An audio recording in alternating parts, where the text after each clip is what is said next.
Prime, podcast for curious mind.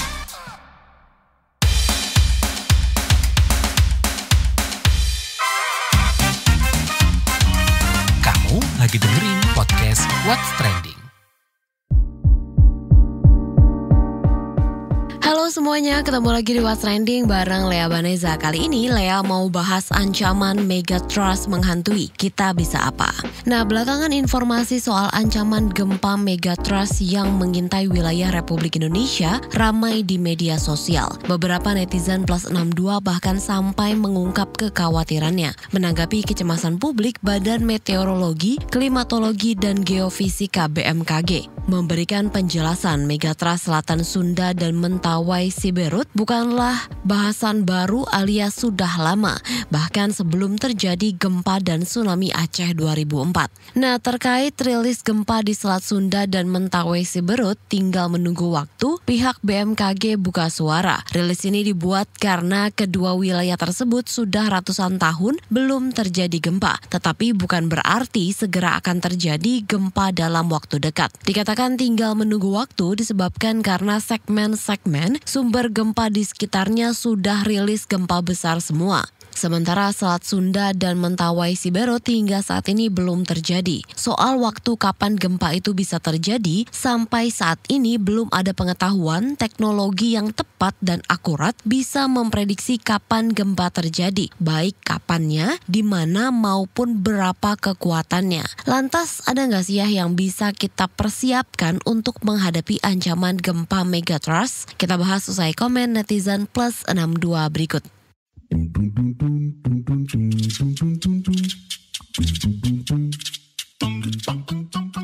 Kita ke komentar @tanxx, gimana paniknya tuh pas banyak banget berita megatrust. Tsunami 2018 aja malam-malam tuh suara ambulan bolak-balik lewat, ditambah hujan terus bikin gak bisa tidur. Apalagi sekarang heboh megatrust. Lalu komentar @cxx, sama dong, kalian udah pada prepare kah? Komentar @mcxx, panik sewaktu gempa, jangan ya dek ya. Lalu komentar @otxx, mitigasi gempa megatrust, kenali jalur evakuasi, pastikan rumah atau kantor aman secara struktural, siapkan tas darurat, ikut simulasi gempa, pantau info resmi BMKG atau otoritas terkait, perbanyak zikir, sholat, sedekah, hafal Quran, jadi tetap waspada dan siap. Lalu komentar @akxx, jadi daripada bingung nih nanya kapan megatrust kejadian atau sibuk ketakutan sama omongan orang yang bilang tanggal sekian bakal kejadian, mending siapin diri dan lingkungan aja. Potensi tetap ada, makanya siap-siap aja. Dan terakhir komentar @livexx, kita sebagai masyarakat tentu tetap berikhtiar dan tawakal. Namun pemerintah juga harus berikhtiar nih, melindungi rakyatnya. Kalau memang berpotensi, alangkah baiknya dari sekarang rencanakan strategi mitigasi, sosialisasi, dan evakuasi. Adakah action yang terbaik untuk hal ini?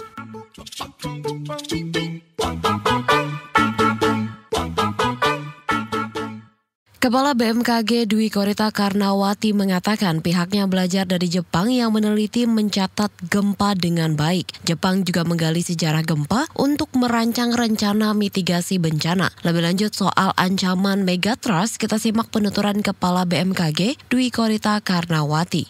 Yang pertama, kita belajar dari Jepang. Di Jepang mereka sudah memiliki budaya selalu mengamati perilaku gempa. Jadi memonitor gempa ini sudah dilakukan selama 1137 tahun yang lalu.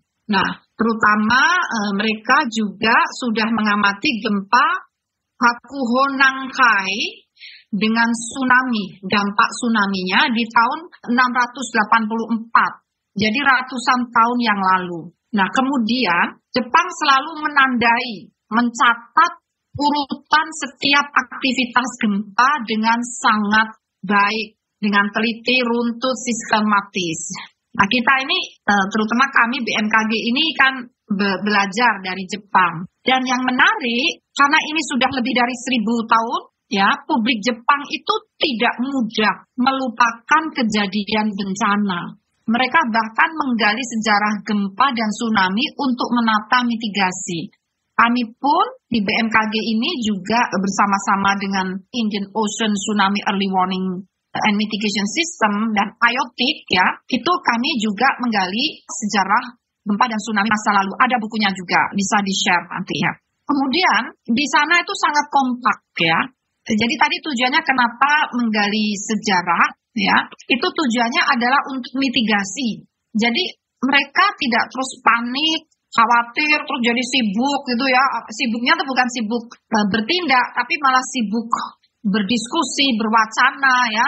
Sibuk yang tidak, ya, yang kurang efektif, produktif. Kalau di sana menggali sejarah itu bukan untuk ketakutan, tapi justru untuk menata mitigasinya agar lebih baik, mengevaluasi mitigasinya. Kemudian sangat kompak di sana antara pejabat negara, ilmuwan, dan publik Jepang terhadap aktivitas gempa yang sangat tinggi.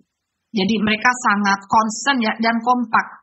Alhamdulillah di Indonesia sejak Aceh itu kan kekompakan ini sudah mulai terjadi ya sejak 20 tahun yang lalu. Ini contohnya dengan ilmuwan ya di perguruan tinggi, di lembaga riset, dengan pemerintah, nah BMKG mewakili pemerintah ya, dan juga dengan masyarakat publik di Indonesia. Nah, alhamdulillah kita sudah mulai. Kemudian publik memiliki literasi gempa dan tsunami yang sangat baik. Karena udah itu tadi ratusan tahun ya.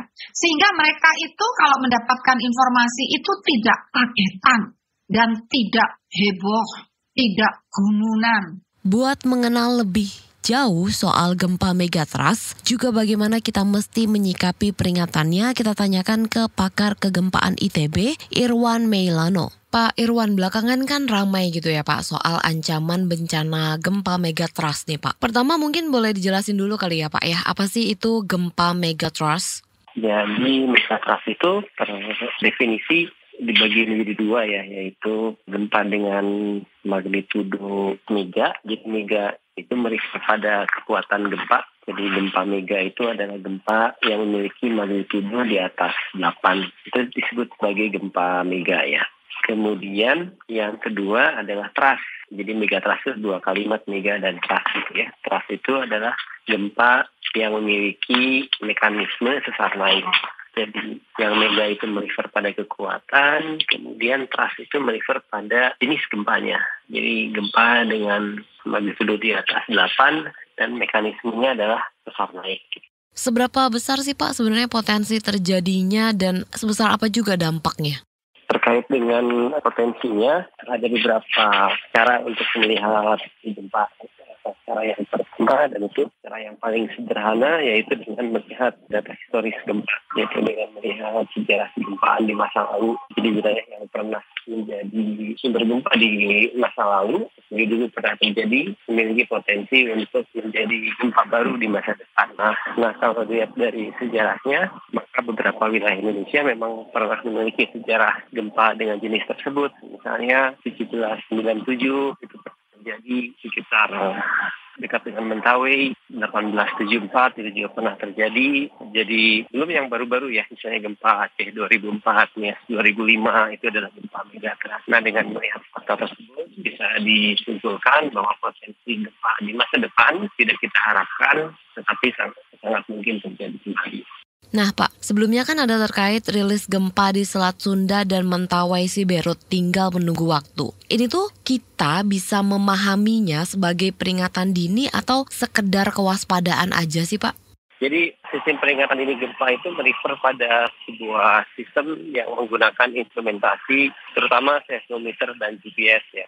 Jadi apa yang dilakukan oleh sistem peringatan dini gempa yaitu mendeteksi potensi goncangan gempa pada saat gempa sudah terjadi. Jadi gempanya sudah terjadi, tapi goncangannya belum sampai, maka kita bisa berikan peringatan dini yang pertama. Nah kemudian yang informasi tadi yang disampaikan bahwa gempa tinggal menunggu waktu gitu, tapi itu bukan dari saya kan ya, itu dari mana ya, dari BMKG kalau tidak salah ya. Ya mungkin yang bisa saya pahami mungkin menjelaskan bahwa ada potensi yang sudah cukup lama secara historis tersimpan di wilayah tersebut. Jadi mengacu pada, dulu pernah terjadi gempa dan kemudian dalam waktu yang cukup lama tidak ada gempa yang besar kembali, sehingga kemudian menimbulkan kemungkinan bahwa gempa yang tidak kita harapkan bisa terjadi. Jadi itu bukan mengacu pada peringatan dini, tapi pada keinginan untuk meningkatkan kewaspadaan kita bersama. Kalau yang saya pahami ya, mungkin itu yang semangat yang ingin disampaikan oleh rekan-rekan dari BMKG. Nah, ada perkiraan nggak Pak dalam berapa tahun atau berapa lama lagi sih gempa itu tuh mungkin terjadi dan di wilayah mana aja gitu? Iya, biasanya kami menghindari untuk mengatakan, kapan nih gempanya gitu ya. Itu tidak lazim disampaikan kalau dalam kami peneliti gempa bumi. Biasanya kami fokus pada memahami potensi gempa di masa depan dalam konteks kemungkinan terjadi guncangan secara probabilistik. Jadi kami sampaikan bahwa di sekitar misalnya Kota Bandung itu mungkin mengalami satuan guncangan itu biasanya percepatan gravitasi, misalnya 0,3 G gitu ya. Itu mirip dengan misalnya Kota Bandung pada saat gempa 2006. Nah, tapi kita tidak pernah membicarakan, kapan gempa itu enggak sih. Jadi biasanya kita hanya mengatakan probabilitas terjadinya guncangan tanpa menyampaikan kapan waktunya. Terus kan bisa bertanya, terus buat apa gitu ya tahu informasi bahwa suatu wilayah bisa mengalami goncangan gempa tanpa bisa menjawab waktunya kan. Informasi tersebut justru sangat bermanfaat karena membantu kita untuk memperkuat infrastruktur kita. Jadi informasi potensi goncangan gempa atau disebut sebagai peta gempa nasional. Jadi sekarang itu di tingkat nasional ada yang disebut sebagai peta gempa nasional, menjadi bagian dari SNI bangunan tahan gempa. Itu digunakan sebagai dasar untuk perencanaan pembangunan termasuk juga perencanaan infrastruktur. Dan mungkin ya kalau saya melihat bahwa mengetahui kapan waktu terjadi itu bukan sesuatu yang sains modern memang belum bisa melakukannya. Dan lebih penting daripada mengetahui waktu adalah mengetahui potensi nilai goncangan. Terakhir nih Pak, dari sisi pemerintah apa yang bisa dilakukan dan mungkin dari masyarakat sendiri apa nih Pak yang perlu dipahami atau diantisipasi? Kalau dalam konteks pemerintah itu banyak sekali ya yang bisa ataupun harus dilakukan ya. Yang pertama adalah memahami lebih baik potensi gempa ya. Itu menurut saya sangat mendesak untuk bisa kita lakukan. Sebagai ilustrasi, tadi kan pertanyaan awal itu seberapa mungkin gempa megatrust terjadi di Indonesia, misalnya pertanyaannya itu tadi. Dan itu hanya bisa dijawab dengan riset. Sebagai gambaran ya, di suatu wilayah di Jepang misalnya di daerah Nanghai, kebetulan saya pernah studi 8 tahun di kampus di sana. Nah, di tempat tersebut misalnya untuk memahami potensi gempa mereka punya data lebih dari 1.300 tahun. Jadi mereka punya historis data pengamatan yang panjang sehingga mereka bisa mendefinisikan potensi gempa dengan jauh lebih baik. Menurut saya itu langkah pertama yang harus dilakukan oleh pemerintah, yaitu memahami potensi dari gempa. Nah, sesudah itu potensi dipahami baru kemudian diturunkan ke dalam bentuk kebijakan-kebijakan. Jadi secara sainsnya sudah oke, baru kemudian next step-nya adalah decision making prosesnya, kebijakannya terus dibuat. Misalnya termasuk kebijakan perencanaan pembangunan, kebijakan untuk memilih daerah mana yang boleh dibangun atau daerah mana yang bisa dibangun dengan jenis prosesi tertentu, mengutamakan pengurangan risiko bencana dalam proses perencanaan pembangunan, durasi misalnya, ataupun kebijakan terkait dengan pembiayaan risiko bencana atau sebagai disaster risk financing, itu bisa dilakukan pada saat risetnya sudah jalan. Nah, kalau masyarakat pun bisa berbuat sesuatu tanpa harus menunggu risetnya selesai ya. Kalau risetnya selesai atau kebijakannya sudah tuntas, terus baru masyarakat berbuat, menurut saya nggak begitu juga. Jadi masyarakat sudah bisa berbuat sesuatu dalam skala masyarakat, secara personal ataupun dalam skala komunitas ya. Dalam skala komunitas itu misalnya komunitas tingkat RW, kelompok nelayan, kelompok pengajian, itu sudah bisa membangun upaya-upaya mengurangi risiko bencana berbasis komunitas atau berbasiskan dalam skala rumah tangga, itu pun sudah bisa skala rumah dengan membuat mendefinisikan jalur evakuasi, mendefinisikan bencana kedaruratan, itu pun sudah bisa dilakukan. Demikian, Pak. Terima kasih Pak Irwan Meilano. Oke, ya, terima kasih. Kalian tahu nggak sih kalau ada 3 zona megatrust di Indonesia yang termasuk dalam zona subduksi aktif, yaitu subduksi Sunda mencakup Sumatera, Jawa, Bali, Lombok, dan Sumba. Lalu ada subduksi Banda, subduksi Lempeng Laut Maluku, subduksi Sulawesi, subduksi Lempeng Laut Filipina, dan subduksi Utara Papua. Melansir laman Universitas Muhammadiyah Jakarta, ada pula 3 segmentasi megatrust di Samudra Hindia Selatan Jawa, segmentasi megatrust tersebut yaitu segmen Jawa Timur, segmen Jawa Tengah Jawa Barat, dan segmen Banten Selat Sunda. Ketiga segmen megatrust ini memiliki magnitudo tertarget 8,7 yang artinya zona megatrust menyimpan potensi gempa besar.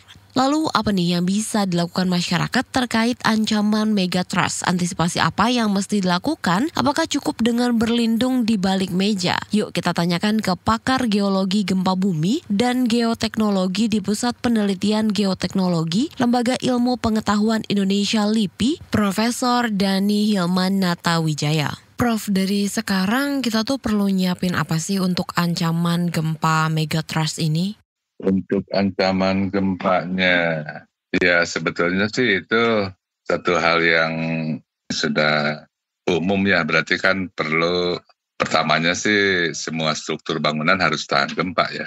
Dan pihak PU kan sudah mengeluarkan peta gempanya, kemudian speknya setiap wilayah harus berapa, harus seperti apa kekuatan bangunannya gitu ya. Itu sudah ada sih semua speknya. Jadi pada intinya kalau semua bangunan di Indonesia mematuhi peraturan yang sudah ditetapkan untuk desain struktur bangunan yang dikeluarkan oleh PU, sebetulnya sih aman gitu ya, nggak akan tidak akan ada kerusakan kalau ada setiap gempa. Cuma masalahnya kan kebanyakan rumah, bangunan-bangunan dibangunnya itu di bawah spek gitu sih kalau untuk gempanya. Tapi perlu nggak sih Prof meja kuat dalam rumah untuk berlindung di bawahnya gitu? Ya itu kan berarti mengantisipasi kalau bangunannya rubuh ya. Jadi artinya sudah dari awal udah ketahuan di bangunannya ada kemungkinan tidak kuat kalau ada gempa datang.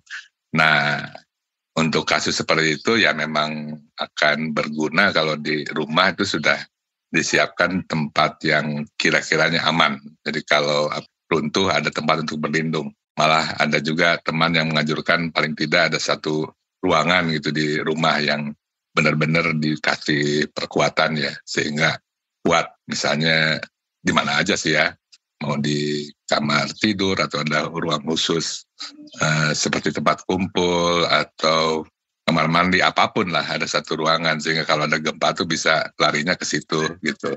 Kemudian juga tidak aware terhadap perkakas di rumah misalnya.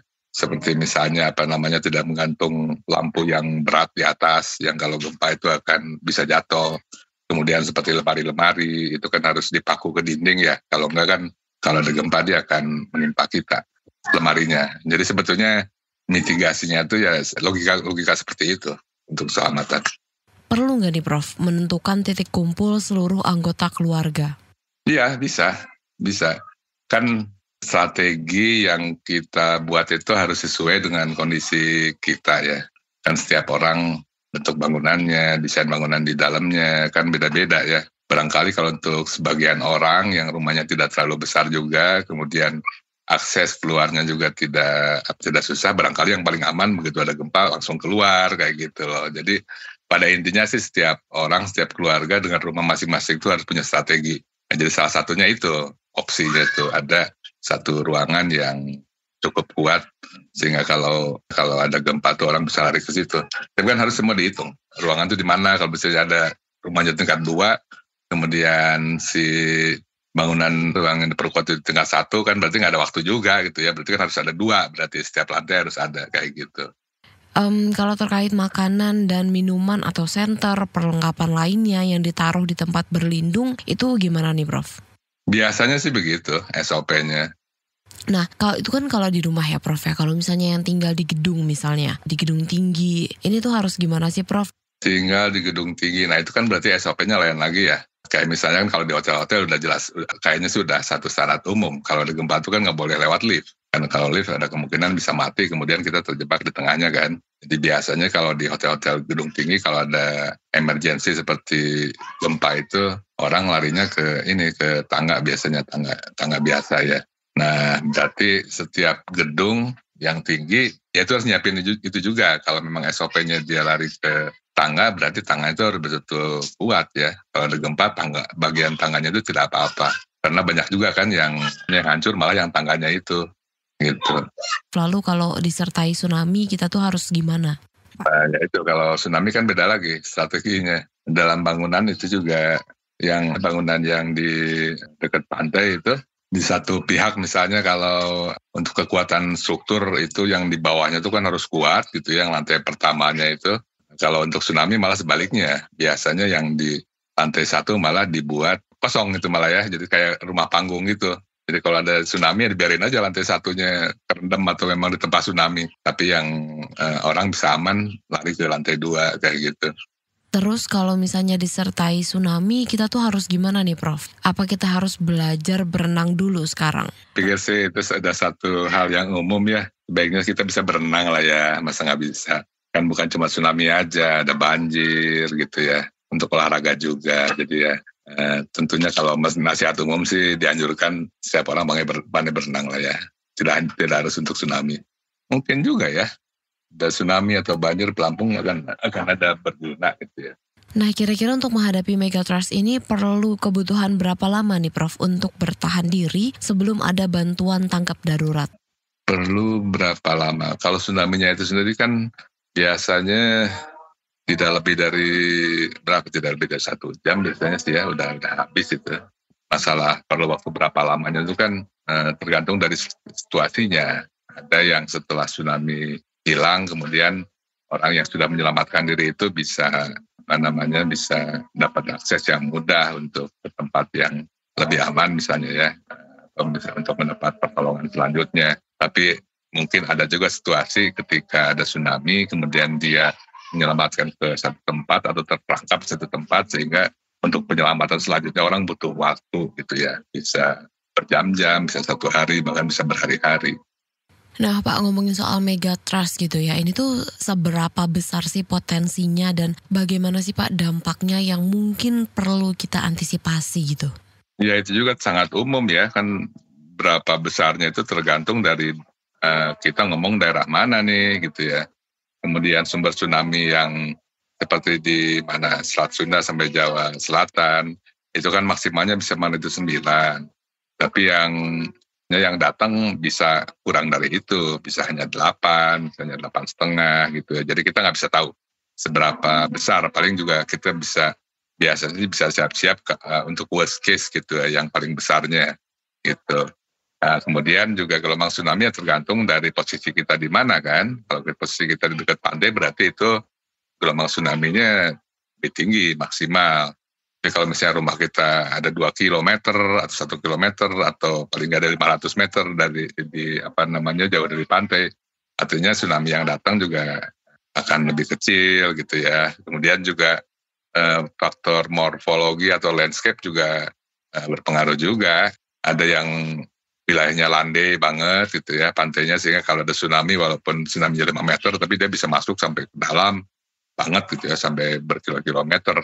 Nah, kemudian ada juga yang satu rumah dia tinggal di satu pantai yang tidak terlalu lebar misalnya, kemudian di belakangnya ada tebing tinggi gitu ya, sehingga kalau ada tsunami ya habis sudah, tsunami-nya menerjang itu terus dia menghantam tebing balik lagi ke kita gitu ya. Jadi intinya strategi untuk penyelamatan tsunami itu betul-betul spesifik gitu ya, untuk setiap lokasi karena potensinya juga beda-beda, kemudian kondisi landscape di sekitar lokasi yang ingin kita selamat itu pun beda-beda. Nah kalau dari sisi pemerintah mungkin apa Pak yang perlu dilakukan supaya bisa meminimalisir korban dari megatrust ini? Ya saya pikir sih pertama harus ada pertahanan alam yang lebih long lasting gitu ya. Kayak untuk tsunami berarti proteksi yang pertamanya itu adalah untuk mengurangi bahaya gelombang. Biasanya sih ditanam tanaman. Jadi ada buffernya di pantai gitu ya. Ada tanaman khusus yang kalau ada tsunami gelombang di pantai itu dia akan tertahan. Malah kalau lebih spesifiknya lagi si zona buffernya itu didesain gitu ya.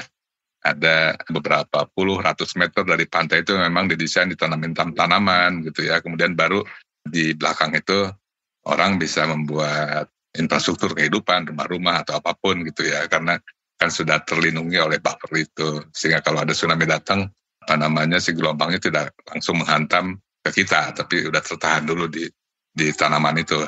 Nah kalau yang tanaman penghalau atau tanaman atau pohon-pohonan yang penghalau tsunami itu juga lebih long lasting gitu ya, tidak seperti misalnya bikin infrastruktur benteng gede gitu ya, itu kan mahal. Dan kalau yang namanya benteng buatan manusia tuh paling berapa dia tahan? 100-200 tahun mungkin udah kropos gitu ya. Kalau tanaman kan enggak. Makin tua malah makin bagus kan, makin besar, mungkin makin lebat gitu ya. Dan juga tidak mahal. Nah, kemudian ada banyak untuk mitigasinya. Jadi memang ada jalur evakuasi juga disiapkan. Kemudian juga masyarakat di setiap wilayah diberi pengetahuan yang cukup gitu ya tentang potensi tsunami-nya dan bagaimana menyelamatkan diri. Dan tentunya untuk perencanaan tata ruang, pemerintah juga ya harus memperhatikan hal itu. Jadi tidak membuat infrastruktur, jalan-jalan, rumah perumahan, dan lain-lain di zona bahayanya malah gitu ya, zona bahaya tsunami. Dan saya lihat itu banyak juga dilakukan oleh pemerintah sendiri gitu ya. Nah, mungkin wilayah mana aja nih Prof? Atau daerah mana aja yang mesti waspada megatrust? Banyak sekali ya megatrust ya. Sepanjang pesisir Sumatera kan itu berpotensi. Meskipun yang potensinya besar sekarang yang di sepanjang Sumatera Barat Bengkulu lah gitu ya. Karena yang belum lepaskan megatrust Mentawai itu yang belum lepas energinya, yang orang lain sudah lepas. Nah, kemudian dari Selat Sunda sampai ke Jawa Selatan, sampai ke Bali, Lombok, itu juga kan ada megatrust juga.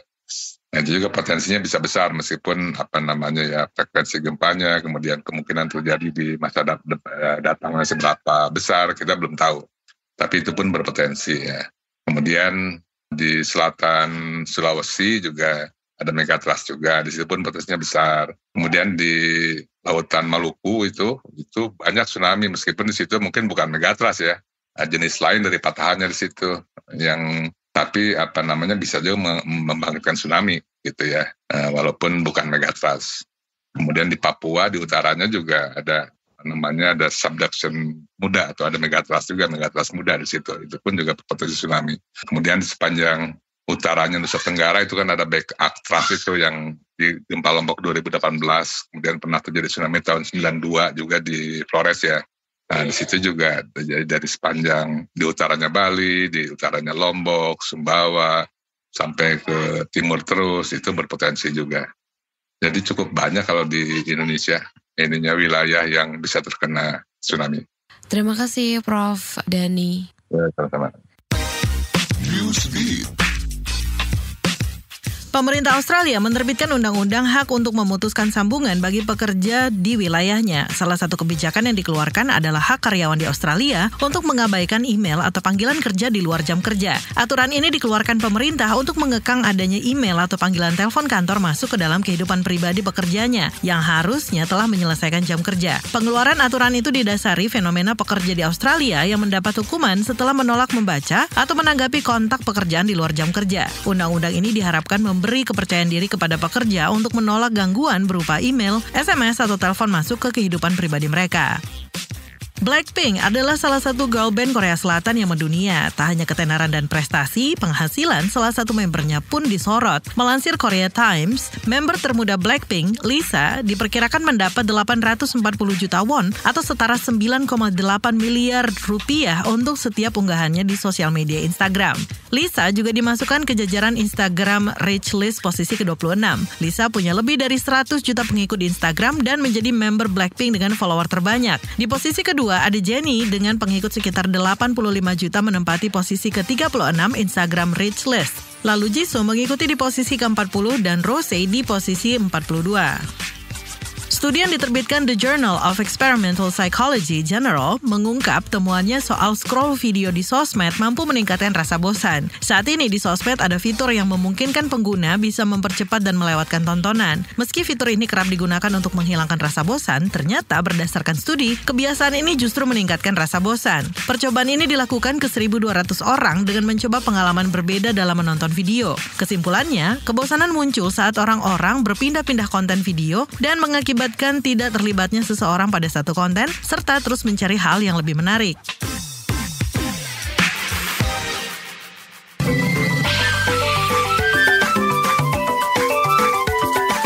WhatsApp Indonesia. WhatsApp Indonesia kita mulai dengan kabar olahraga. Atlet Indonesia yang berhasil mendapat medali di Olimpiade Paris 2024 diberikan bonus tambahan berupa uang dan rumah dari pengusaha. Peraih medali emas Fedrik Leonardo, Rizky Juniansyah, dan Gregoria Mariska Tunjung diberikan total 4,5 miliar rupiah. Sedangkan semua atlet dan pelatih yang berpartisipasi di Olimpiade Paris juga diberikan total 4,5 miliar rupiah. Chief the Mission Tim Indonesia untuk Olimpiade 2024 Paris, Anindya Novian Bakri mengatakan, atlet peraih medali akan mendapat rumah dari Real Estate Indonesia dan bakal dibangun di kampung halaman masing-masing. Di Olimpiade Paris 2024, Indonesia mendapat 2 medali emas dan 1 perunggu. Sebelumnya, pemerintah Indonesia juga sudah memberikan bonus. Peraih medali emas masing-masing diberikan 6 miliar rupiah dan perunggu 1,65 miliar rupiah. Selanjutnya kita ke Bogor. Kementerian Pariwisata dan Ekonomi Kreatif Kemenparekraf menyesalkan ada kericuhan saat pembongkaran bangunan PKL di kawasan wisata Puncak Bogor. Puncak adalah salah satu kawasan wisata yang ramai pengunjung kala liburan dan akhir pekan. Biasanya di kawasan itu ada bangunan PKL berjajar, namun pemerintah membongkar dan meminta pedagang pindah ke area Gunung Mas yang punya kapasitas 516 kios. Adiatama Kepariwisataan dan Ekonomi Kreatif Ahli Utama Kemenparekraf, Nian Niscaya mengakui adanya masalah komunikasi antara pemerintah dan pedagang kala penertiban PKL. Nia juga menyarankan pemerintah Bogor tidak hanya memfasilitasi pemindahan PKL, tapi juga menjaga market. Lantaran ketika pemindahan lokasi, para pedagang pasti mempertanyakan apa yang mereka dapatkan saat pindah. Terakhir kita mampir ke Semarang. Demonstrasi yang digelar sejumlah elemen masyarakat di Semarang berakhir ricuh, terutama saat pihak kepolisian meminta massa membubarkan diri dan kembali lagi esok harinya bila aksi itu dirasa belum cukup. Kala pembubaran, mulailah terjadi kerusuhan seperti pelemparan batu dan kayu. Sementara pihak kepolisian menggunakan gas air mata. Imbas penggunaan gas air mata, sejumlah anak yang diduga jadi korban viral di media sosial. Dari video yang viral, terlihat sejumlah anak di masjid menutup area hidung dan mulut setelah terkena gas air mata. Mereka juga menggunakan pasta gigi di area muka untuk mengurangi dampak gas air mata. Tak hanya anak-anak, ada juga mahasiswa yang ikut berlindung di area masjid. Demikian WhatsApp Indonesia hari ini. Terima kasih ya sudah mendengarkan podcast What's Trending. Jangan lupa terus dengarkan podcast ini di kbrprime.id dan aplikasi mendengarkan podcast kesayangan kamu. Lea Vanessa mau pamit dulu, stay safe and happy. Bye-bye. Kamu lagi dengerin podcast What's Trending.